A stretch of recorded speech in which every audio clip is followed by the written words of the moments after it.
దేవుని మాట వింటున్న ప్రతి ఒక్కరికి నా వందనాలు తెలియజేస్తున్నాను.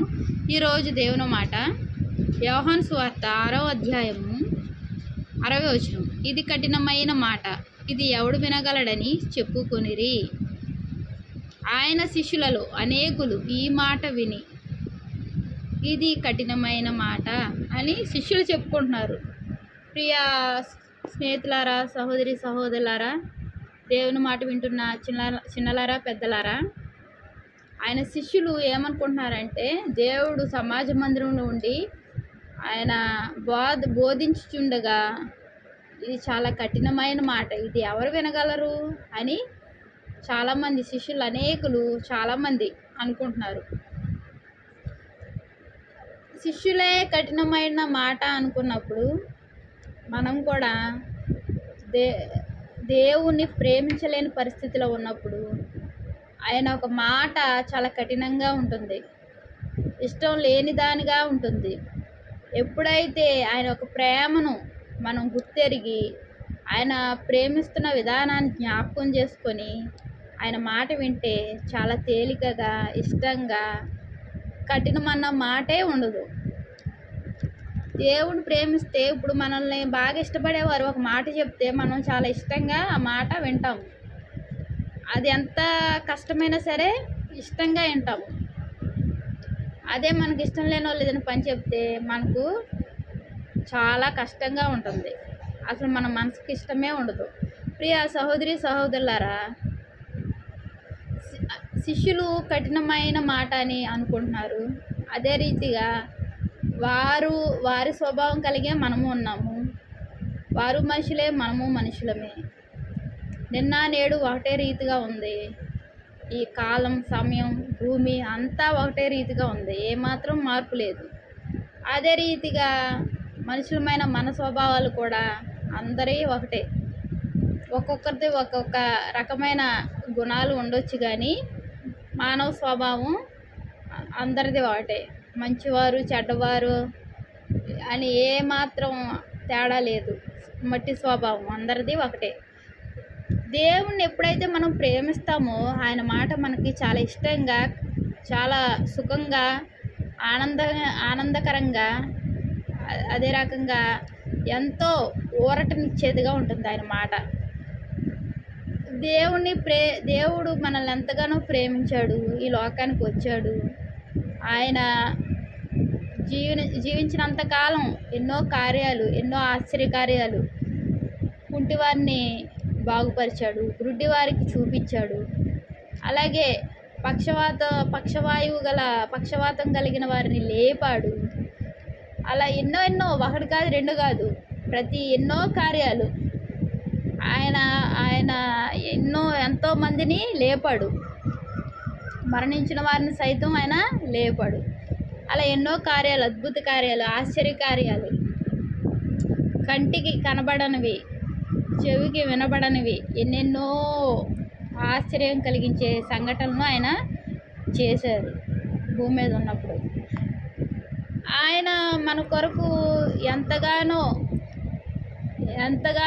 ప్రేమించి, అది వెలకట్టలేని ప్రేమ, దానికి రుణం అంటూ తీర్చలేని ప్రేమ. ఆయన మనల్ని ఎంతగానో ప్రేమిస్తున్నాడు. ఆయన మన కోసం ఈ లోకానికి వచ్చి మనల్ని రక్షించాడు.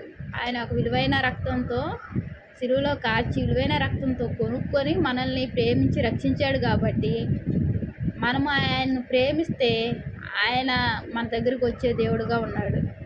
ప్రియ సహోదరి సహోదరులారా, దేవుని మాట కఠినమైన మాట అని అనిపించదు. దేవుల్లో ఉన్న వారికి ఎవరికైనా సరే కఠినమైన మాట అనిపించదు.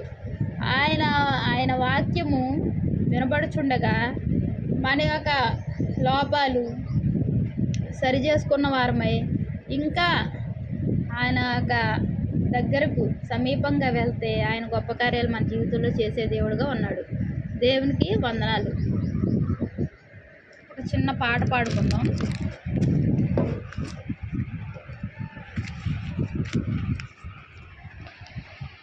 ఈ లోకయాత్రలోనే సాగుచుండా ఒకసారి నవ్వు, ఒకసారి ఒకసారి నవ్వు, ఒకసారి ఏడ్పు, అయినాను క్రీస్తేసు నా తోడనుండు, అయినాను క్రీస్తేసు నా తోడనుండు. జీవితయాత్ర ఎంతో కఠినం, ఘోరాంధకార తుఫానులున్నవి. జీవితయాత్ర ఎంతో కఠినం, ఘోరాంధకార తుఫానులున్నవి.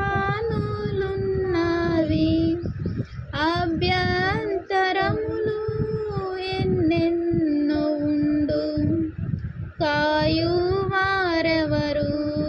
రక్షించేదెవరు? ఈ లోకయాత్రలోనే సాగుచుండం. ఒకసారి నవ్వు, ఒకసారి ఏడ్పు, ఒకసారి నవ్వు, ఒకసారి ఏడ్పు, అయినాను క్రీస్తేసు నా తోడనుండు, అయినాను క్రీస్తేసు నా తోడనుండు. ప్రియ సహోదరి సహోదరులారా, జీవితయాత్ర ఎంతో కఠినము. ఒకసారి నవ్వుతాము, ఒకసారి ఏడుస్తాము, ఒకసారి సంతోషం వచ్చుద్ది, ఒకసారి బాధ వచ్చుద్ది. ఒకసారి ఈ రోజుల్లో చిన్న జలుబు వచ్చిందంటే ఎంతో బాధకరంగా ఉంటుంది. ఇదివరకు అయితే ఎంత జలుబు వచ్చినా ఏమయ్యేది కాదు. ఇప్పుడు జలుబు వచ్చిందంటే అసలు కోలుకోవడానికి చాలా సమయం పడుతుంది, చాలా క్షీణించిపోతున్నాం. మరలా కోలుకున్నామంటే మరలా వచ్చే సంవత్సరం సరిగ్గా అదే టైంకి జలుబు అంటే చాలు, అసలు దేనికి జడిసే పని లేదు, కానీ జలుబు మాత్రం చాలా జడుస్తున్నాం.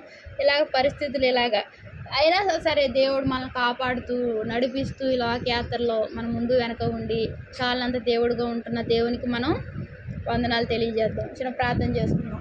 మహాప్రేమ గల తండ్రి, కృపగల నాయన, నీ మాట తండ్రి నాయన కఠినమైన మాట. అవును తండ్రి, కఠినమైన మాట నువ్వు మాట్లాడేటప్పుడు ప్రభా నాయన మా యొక్క లోపాలను సరి చేసుకొని ఇంకా ప్రభా నాయన నీ పాదాల చెంతకు చేరి ప్రభా ప్రార్థనలో ప్రభా నాయన దూరంగా ఉన్నామా, వాక్యంలో దూరంగా ఉన్నామో సరి చేసుకుని ప్రభా నాయన తండ్రి నిన్ను ప్రేమిస్తూ తండ్రి నాయన నీ మాట వింటే ప్రభా అది కఠినమైన మాటగా ఉండొద్దు తండ్రి. యేసయ్య తండ్రి ఎంతో సులువైంది నీ పద్ధతి తండ్రి, ఇదే త్రోవ దీనిలో నడువుడు అని చెప్తున్నావయ్యా తండ్రి. నీ త్రోవ సులువైనది సరళమైనది ప్రభా నాయన. నువ్వు ప్రేమిస్తూ ఉన్నావు ప్రభా నాయన. మేము కూడా నిన్ను ప్రేమిస్తే ప్రభా నీ మార్గం చాలా సులువైంది ప్రభా, నీ మాట కూడా కఠినమైంది కాదు ప్రభా నాయన. ఎంతో ప్రభా నాయన ఎవరు చెప్పరు, తల్లిదండ్రులు కూడా అంత తండ్రి ఆప్యాయంగా చెప్పని మాటలు నువ్వు చెప్తున్నందుకు వందనాలు చెల్లించుకుంటున్నాను ప్రభా. ప్రతి ఒక్కరిని దేవుని మాట వింటున్న ప్రతి ఒక్కరిని ఆశీర్వదించండి, దీవించండి, నీ మేళ్లతో నింపండి ప్రభా. గొప్ప కార్యాలు చేయండి ప్రభా, నీ బిడ్డలను సాక్షులుగా నిలబెట్టండి తండ్రి. నీకు ఎన్నో వందనాలు చెల్లిస్తూ నా ప్రభుని ప్రియరక్షకుడు యేసుక్రీస్తు నామంలో అతి వినయంగా బ్రతిలాడి వేడుకుంటున్నాను తండ్రి. ఆమేన్, ఆమేన్.